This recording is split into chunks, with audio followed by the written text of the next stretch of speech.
നമുക്ക് അരവിന്ദിന്റെ മക്കളുടെ നാളത്തെ നല്ലൊരു കഥ കേട്ടാലോ? അതിനു മുമ്പായി ആദ്യമായി കാണുന്നവരുണ്ടെങ്കിൽ ചാനൽ ഇഷ്ടപ്പെട്ട ഒന്ന് സബ്സ്ക്രൈബ് ചെയ്യാൻ മറക്കരുത്. വീഡിയോ ഇഷ്ടപ്പെടുവാണെങ്കിൽ ലൈക്ക് ചെയ്യാനും നിങ്ങളുടെ വിലയേറിയ അഭിപ്രായങ്ങളൊക്കെ രേഖപ്പെടുത്താനും മറക്കരുത് കേട്ടോ. അങ്ങനെ നാളത്തെ കഥയില് കാവേരി ടൗണിലേക്ക് പോണ സമയത്താണ് നിവിൻ അങ്ങോട്ടേക്ക് വരുന്നത്. പിന്നാലെ കാവേരിയുടെ പോയി നിവിന്. എന്നിട്ട് സ്കൂട്ടി തടയുവാണ് നിവിന്. അപ്പോഴേക്കും കാവേരി രൂക്ഷമായിട്ടൊന്ന് നോക്കി നിവിനെ. എന്നിട്ട് സ്കൂട്ടിയിൽ നിന്ന് ചാടി ഇറങ്ങി നിവിനോട് ചോദിച്ചു, എന്താടാ വണ്ടി എടുത്ത് മാറ്റാൻ പറയണം. അപ്പോഴേക്കും നിവിൻ പറഞ്ഞു, എനിക്ക് കുറച്ച് സംസാരിക്കാനുണ്ടെന്ന് പറഞ്ഞു. എന്ത് സംസാരിക്കാനായിട്ട്? സംസാരിക്കാനുണ്ട് എന്ന് പറഞ്ഞു. അത് കേട്ടപ്പോൾ കാവേരി പറഞ്ഞു, എനിക്ക് നിന്നോട് പ്രത്യേകിച്ചൊന്നും സംസാരിക്കാനില്ലെന്ന് പറഞ്ഞു. അത് കേട്ടപ്പോൾ നിവിൻ പറഞ്ഞു, അതെ, എനിക്ക് പറയാനുള്ളത് എന്നെക്കുറിച്ചൊന്നും അല്ലാന്ന് പറഞ്ഞു. പിന്നീട് കാവേരിയോട് നീ ഇങ്ങോട്ടേക്ക് വാ, ഇങ്ങനെ എടുത്ത് ചാടാതെന്നൊക്കെ പറഞ്ഞു. ഒടുവില് കാവേരിയോട് പറഞ്ഞു, എനിക്ക് വിനീതിനെ കുറിച്ച് സംസാരിക്കാനുള്ളതെന്ന് പറഞ്ഞു. വിനീതിനെ കുറിച്ചോ? അതെ, അവനൊരു പാവ. ഇത്രയും കാലം അവന് നിങ്ങളുടെ ചേച്ചി ഉണ്ടല്ലോ ഗംഗ, അവൾക്ക് വേണ്ടിയിട്ടാ കാത്തിരുന്നേ. എന്നിട്ടോ ഇപ്പൊ അവസാന നിമിഷം വന്നു കഴിഞ്ഞപ്പോഴത്തേനും നിന്റെ ചേച്ചി അവനെ വേണ്ടെന്ന് പറഞ്ഞില്ലേന്ന് ചോദിച്ചു. അത് കേട്ട് കഴിഞ്ഞപ്പം കാവേരി അതിന് എന്നെ എന്തിനാ തടഞ്ഞു നിർത്തിയേക്കണമെന്ന് ചോദിച്ചു. അതെ, അവനൊരു പാവാന്നറിയാലോ, അവന്റെ സങ്കടം കണ്ട് എനിക്ക് സഹിക്കുന്നില്ല. ആ പാവത്തിന്റെ കരച്ചില്, എത്ര പാവം അവന്. അവനെ പോലൊരു ചെക്കന് ഇന്നത്തെ കാലത്ത് കണി കാണാൻ കിട്ടുമോ? എന്നിട്ടാണ് നിന്റെ ചേച്ചി അവനെ വേണ്ടെന്ന് പറഞ്ഞിരിക്കുന്നത്. ഒരു കാര്യം ചെയ്യാം, അവളോട് പോയി കാര്യങ്ങളൊക്കെ പറഞ്ഞെന്ന് മനസ്സിലാക്കാൻ ശ്രമിക്കും നിന്റെ ചേച്ചിയോട്. അവനെ കല്യാണം കഴിച്ചിട്ടില്ലെങ്കിൽ അവന്റെ ശാപം കിട്ടിയാൽ മാത്രം മതി, അവളുടെ ജന്മം ഒരിക്കലും നന്നാവില്ല എന്നൊക്കെ പറഞ്ഞു. അത് കേട്ടപ്പോ കാവേരി പറഞ്ഞു, ആഹാ, ഇയാൾ ആളെ കൊള്ളാലോ, ഇയാളിപ്പോ ബ്രോക്കർ പണിയായിട്ട് ഇറങ്ങിയോന്ന് ചോദിച്ചു. അത് കേട്ടപ്പോ നിവിൻ പറഞ്ഞു, കാവേരിക്ക് അങ്ങനെയൊക്കെ തോന്നുമായിരിക്കും, പക്ഷേ എങ്കില് എന്റെ കൂട്ടാന്റെ സങ്കടം സഹിക്കാൻ പറ്റാത്തോണ്ടാണ് ഞാൻ വന്ന് പറയണത്. അത് കേട്ടപ്പോ കാവേരി പറഞ്ഞു, കാര്യം എനിക്ക് മനസ്സിലാവുന്നുണ്ട്, എനിക്ക് വിനീതേട്ടനെ അറിയുകയും ചെയ്യാം. എന്റെ അമ്മായിയുടെ മോനാണല്ലോ. പക്ഷെ ഒരു കാര്യമുണ്ട്, ഞാനല്ലല്ലോ തീരുമാനം അറിയിച്ചിരിക്കുന്നത്, ഗംഗേച്ചിയല്ലേ. ഗംഗേച്ചിക്ക് വിനീതേട്ടനെ ഇഷ്ടമില്ല. കാര്യം പറഞ്ഞ കുഞ്ഞുനാളിലെ മുതൽ അവരങ്ങനെ പറഞ്ഞു വെച്ചിരുന്ന വീട്ടുകാർ തമ്മിൽ. പക്ഷെ ഇഷ്ടമില്ലാത്തതുകൊണ്ട് എനിക്ക് എന്താളും നിർബന്ധിച്ച് ഗംഗേച്ചിയുടെ കാര്യങ്ങളൊന്നും പറയാൻ പറ്റില്ല എന്ന് പറഞ്ഞു. വിനീത് പറഞ്ഞു, അല്ല നിങ്ങളൊക്കെ കൂടെ പറഞ്ഞ കേൾക്കില്ലേന്ന് ചോദിച്ചു. ഞങ്ങൾ പറഞ്ഞിട്ടൊന്നും കാര്യമൊന്നുമില്ല, കാരണം അച്ഛനാണ് തീരുമാനങ്ങൾ എടുക്കുന്നത്. അച്ഛൻ എന്താണെങ്കിലും ഗംഗേച്ചിയുടെ തീരുമാനത്തിന് അപ്പുറത്തേക്ക് ഒരു കാര്യം തീരുമാനിക്കാൻ പോകത്തില്ല. അത് മാത്രമല്ല, ഈ പ്രണയം എന്ന് പറഞ്ഞിട്ടുണ്ടെങ്കിൽ ഒരാളുടെ തോന്നി എന്ന് പറഞ്ഞിട്ട് മറ്റേ ആൾക്ക് അങ്ങനെ തോന്നണമെന്ന് ഒരു നിർബന്ധമില്ല. അത് ഉള്ളിൽ നിന്ന് വരുന്ന കാര്യമാ. അത് നമുക്ക് മനസ്സിൽ തോന്നേണ്ട കാര്യമാ. വിനീതേട്ടനും ഗംഗേച്ചി ഇഷ്ടമുണ്ടായിരുന്നു, പക്ഷെ തിരിച്ച് ഗംഗേച്ചിക്ക് വിനീതേട്ടനെ ഇഷ്ടമില്ലായിരുന്നു പറയാണ്. അങ്ങനെ ഒരു കണ്ണുകൊണ്ട് ഇതുവരെയായിട്ടും ഗംഗേച്ചി വിനീതേട്ടനെ കണ്ടില്ല. ഗംഗേച്ചിക്ക് കുറെ സ്വപ്നങ്ങളും കാര്യങ്ങളും ഒക്കെ ഉണ്ട്. വിനീതേട്ടനെ കല്യാണം കഴിച്ച് ഇവിടെ നിൽക്കാൻ താല്പര്യമില്ല. ഗംഗേച്ചിക്ക് പുറത്തു പോകണം, അതൊക്കെയാണ് ഗംഗേച്ചിയുടെ ആഗ്രഹങ്ങളും കാര്യങ്ങളും എന്നൊക്കെ പറഞ്ഞു. അത് കേട്ടപ്പം നീയും പറഞ്ഞു, ഞാൻ പറയാനുള്ളത് പറഞ്ഞു, ഇനി നിങ്ങളുടെ ഇഷ്ടം. ഒന്ന് പറഞ്ഞു നോക്കുവാണെങ്കിൽ നല്ലതായിരുന്നു. പാവം, അവന്റെ സങ്കടം കണ്ട ഒന്നും അല്ലെങ്കിലും എന്റെ ഫ്രണ്ട് അല്ലേ എന്നൊക്കെ പറഞ്ഞു നോക്കുന്നുണ്ട്. കാവേരി പറഞ്ഞു, എനിക്കിനി ഇതിനെക്കുറിച്ച് കൂടുതലായിട്ടൊന്നും പറയാനില്ല എന്ന് പറഞ്ഞിട്ട് കാവേരി അങ്ങോട്ട് പോവാണ്. ഇവൻ കാവേരി തന്നെ ശ്രദ്ധിക്കുന്നുണ്ടായിരുന്നു. അവള് പറഞ്ഞു ഓരോ വാക്കുകളും കാര്യം ശരിയായിട്ടുള്ള കാര്യമാണ് പറയണേ.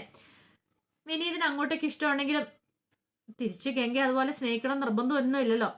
ഒരാൾക്കൊരാളുടെ ഇഷ്ടം തോന്നാനായിട്ട് ചിലപ്പോൾ പ്രത്യേകിച്ച് കാരണമൊന്നും കാണത്തില്ല, ചിലപ്പോൾ അല്ലെങ്കിൽ തന്നെ ഇഷ്ടപ്പെടുകയും ചെയ്യും. നിവിന് വിഷമം ഉണ്ടായിരുന്നു, എന്നാലും തന്റെ കൂട്ടുകാരന് വേണ്ടി ഒന്ന് സംസാരിച്ച് നോക്കാന്ന് കരുതിയിട്ടാണ് സംസാരിച്ചത്. പിന്നീട് അരവിന്ദന്റെ വീട്ടില് കല്യാണത്തിനുള്ള ഒരുക്കങ്ങളും കാര്യങ്ങളൊക്കെ നടത്തുകയാണ്. കല്യാണത്തിന് ചെറുക്കൻ വീട്ടുകാരൻ കാണാൻ വരുവാണല്ലോ, അപ്പൊ അതിന് വേണ്ടിയിട്ടുള്ള ഒരുക്കങ്ങളും കാര്യങ്ങളും നടക്കുവാണ്. അപ്പൊ ഗംഗയെ ഒരുക്കാനായിട്ട് കാവേരിയും യമുനെ അവരൊക്കെ ഉണ്ടായിരുന്നു. അങ്ങനെ ഒരുക്കണ സമയത്ത് യമുന പറഞ്ഞു, ഇപ്പം നല്ല ഭംഗിയുണ്ട് ഗംഗേച്ചനെ കാണാനായിട്ടെന്ന് പറഞ്ഞു. അപ്പോഴേക്കും നീള പറഞ്ഞു, ആഹാ, അപ്പൊ ഇതിനു മുമ്പ് കാണാൻ കൊള്ളത്തില്ലായിരുന്നല്ലേന്ന് ചോദിച്ചു. ഗംഗ പറഞ്ഞു, ഒന്ന് പോടി അവിടെ നിന്ന് പറയണം. കല്യാണം കഴിഞ്ഞിട്ടുണ്ടെങ്കിൽ ഗംഗേച്ചി ഇനിയിപ്പൊ പുറത്ത് പോവാന്ന് ചോദിക്കുകയാണ്. അപ്പൊ ചെക്കൻ പുറത്തുള്ള പയ്യനാണ്, അവൻ അവിടെയാണ് ജോലി ചെയ്യുന്നത്, വിദേശത്താണ്. അങ്ങനെ പോവെന്നൊക്കെ ചോദിച്ചു കഴിഞ്ഞപ്പോ ഗംഗ പറഞ്ഞു, അത് ഉറപ്പായിട്ടും പോവും, എന്റെ ഏറ്റവും വലിയ ആഗ്രഹം എന്നൊക്കെ പറയണം. അങ്ങനെ എന്ത് ചെയ്തു, ആ ഗംഗ എല്ലാരും കൂടെ കൂടിയിട്ട് ഒരുക്കുന്നൊക്കെ ഉണ്ട്. ഇതേ സമയത്ത് അരവിന്ദന്റെ അടുത്തേക്ക് ശാരദ വന്നിട്ട് പറഞ്ഞു, അല്ല അരവിന്ദേട്ടാ, വരുന്ന ചെക്കന് നമ്മുടെ മോളെ ഇഷ്ടപ്പെടുമായിരിക്കുമല്ലോ അല്ലെ? അതെന്താടി അങ്ങനെ ഒരു ചോദ്യം? നമ്മുടെ ഗംഗമോളെ ആർക്കും വേണമെങ്കിലും ഇഷ്ടപ്പെടില്ലോ എന്ന് പറയാം. എന്നാലും അതല്ല, പിന്നെ എന്താ കാര്യം എന്താ വെച്ചാൽ പറ. എനിക്ക് നല്ല ഭയമുണ്ട് അരവിന്ദേട്ടാ, കാരണം സുജാതയുടെ കാര്യം ഓർത്തിട്ട്. അതൊന്നും ഓർത്ത് നീ വിഷമിക്കൊന്നും വേണ്ടാന്ന് പറഞ്ഞു. പക്ഷെ എങ്കില് ഈ സമയത്ത് മുത്തശ്ശിക്ക് നല്ല ടെൻഷനായിരുന്നു. വിനീതായിരുന്നു അവളുടെ കഴുത്തിൽ താലി ആർത്തേണ്ടത്. വിനീതന് അത്രമാത്രം വിഷമമുണ്ട്, പക്ഷെ അവൻ പുറമെ കാണിക്കുന്നില്ലെന്നുള്ളൂ. ഇവിടെ പക്ഷെ അത് പറഞ്ഞിട്ട് കാര്യമില്ല. അരവിന്ദൻ മക്കളുടെ ഇഷ്ടം മാത്രം നോക്കത്തുള്ളൂ. മക്കൾക്ക് ഇഷ്ടമില്ലെങ്കിൽ അരവിന്ദൻ പിന്നെ ആ ഭാഗത്തേക്ക് ചിന്തിക്കത്തില്ലെന്നുള്ള കാര്യം മുത്തശ്ശിക്ക് അറിയാം. എന്നാലും മുത്തശ്ശി ഒന്ന് പറഞ്ഞു നോക്കി, ഈ ആലോചന വേണോ? കാര്യങ്ങളൊക്കെ ഗംഗയെ പറഞ്ഞ് മനസ്സിലാക്കുക. അവൾക്ക് ഇഷ്ടമില്ലെന്ന് പറഞ്ഞിട്ട് കാര്യമില്ല. കുഞ്ഞുനാളിൽ മുഴുവൻ പറഞ്ഞു വെച്ചിരിക്കുന്ന ബന്ധമല്ലേ ഇത്. പോരാത്തിന് വിനീത മനസ്സിൽ ഗംഗയെന്നൊരു ചിന്ത മാത്രമേ ഉള്ളൂ. ടൈലറിംഗ് ഷോപ്പിനും ഗംഗ ടൈലറിംഗ് എന്ന പേരിട്ടിരിക്കുന്നത്. അവിടെ വരച്ചു വെച്ചിരിക്കുന്ന ചിത്രം ഗംഗയുടെയാണ്. അതിനേക്കാൾ ഉപരി അവന്റെ മനസ്സിൽ പതിഞ്ഞിരിക്കുന്ന ചിത്രം ഗംഗയാണ്. ഗംഗ അല്ലാതെ വേറെ പെൺകുട്ടിയെ കുറിച്ച് ഇന്നുവരെ അവൻ ചിന്തിച്ചിട്ട് പോലുമില്ല. പക്ഷേങ്കിൽ ആരൊക്കെ പറഞ്ഞിട്ടും കാര്യമില്ലെന്നുള്ള കാര്യം മുത്തശ്ശിക്ക് പിന്നീട് മനസ്സിലായി. കുറെ സമയം കഴിഞ്ഞപ്പോഴത്തേനും ചെറുക്കനും കൂട്ടരും അങ്ങനെ വരുവാണ്. അപ്പൊ ജയപാലും വിശാലും ഒക്കെ ഉണ്ടായിരുന്നു കൂടത്തില്. അങ്ങനെ അവരുടെ കെയർ ഓഫിലാണ് ആ ആലോചന വരുന്നത്. അങ്ങനെ അവരെല്ലാരും കൂടെ അകത്തേക്ക് കയറി വന്ന ഇച്ചിരി കഴിയുമ്പത്തേനും പെണ്ണിനെ വിളിച്ചു. ഗംഗയെ വിളിക്കുവാണ്. അങ്ങനെ ഗംഗ ചായയൊക്കെ ആയിട്ട് അങ്ങോട്ട് വന്നു. ചെറുക്കനും പെണ്ണും തമ്മിൽ കാണുവാണ്. അപ്പൊ ഫോട്ടോസും കാര്യങ്ങളൊക്കെ നേരത്തെ കണ്ടിട്ടുണ്ടായിരുന്നു. അപ്പം ഗംഗയ്ക്ക് ചെറുക്കനെ ഇഷ്ടപ്പെടുകയും ചെയ്തു. അങ്ങനെ സംസാരിക്കുന്ന സമയത്ത് ചെക്കൻ്റെ അമ്മ ചോദിച്ചു, അല്ല പെണ്ണ് ഏതുവരെ പഠിച്ചിട്ടുണ്ടെന്നൊക്കെ ചോദിക്കുകയാണ്. അപ്പോഴേക്കും മുത്തശ്ശി ആടി കയറി പറഞ്ഞു, അതെ പ്ലസ് ടു വരെ പോയിട്ടുള്ളൂ. പക്ഷെ അവൾ പ്ലസ് ടുവിന് തോറ്റുപോവുകയും ചെയ്തെന്ന് പറഞ്ഞു. അതെ പഠിത്തത്തിലൊക്കെ അവള് വെറുമാരം മണ്ടിയാന്നൊക്കെ പറയണം. മുത്തശ്ശിക്ക് നല്ല ദേഷ്യമായിരുന്നു. ഈ ആലോചന എങ്ങനെയാലും മുടങ്ങി പോയാൽ മതി എന്നൊരു ചിന്ത മാത്രമേ ഉള്ളൂ.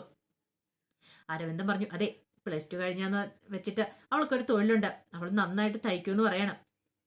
പിന്നെ എന്നും പറഞ്ഞുകൊണ്ട് അവൾ പ്ലസ് ടു വരെ പഠിപ്പല്ലേ ഉള്ളൂ, ആ രീതിയിലൊന്നുമല്ല. അവൾക്ക് കൊടുക്കേണ്ട രീതിയിലെല്ലാം കൊടുത്താൽ ഞങ്ങൾ വിടത്തുള്ളൂ. നിങ്ങൾ പറയുന്നത് എന്താന്ന് വെച്ചാൽ അതൊന്നും അവളെ വിടത്തുള്ളൂ. നല്ല രീതിയിൽ തന്നെ അവളെ ഞങ്ങൾ ഇറക്കി വിടുമെന്ന് പറയാണ്.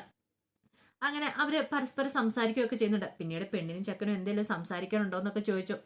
അവർക്ക് കുറച്ച് സമയം കൊടുക്കുന്നുണ്ട് സംസാരിക്കാനായിട്ട്. ആ സമയത്ത് വിശാല് യമുനയെ നിൽക്കുന്നുണ്ട്.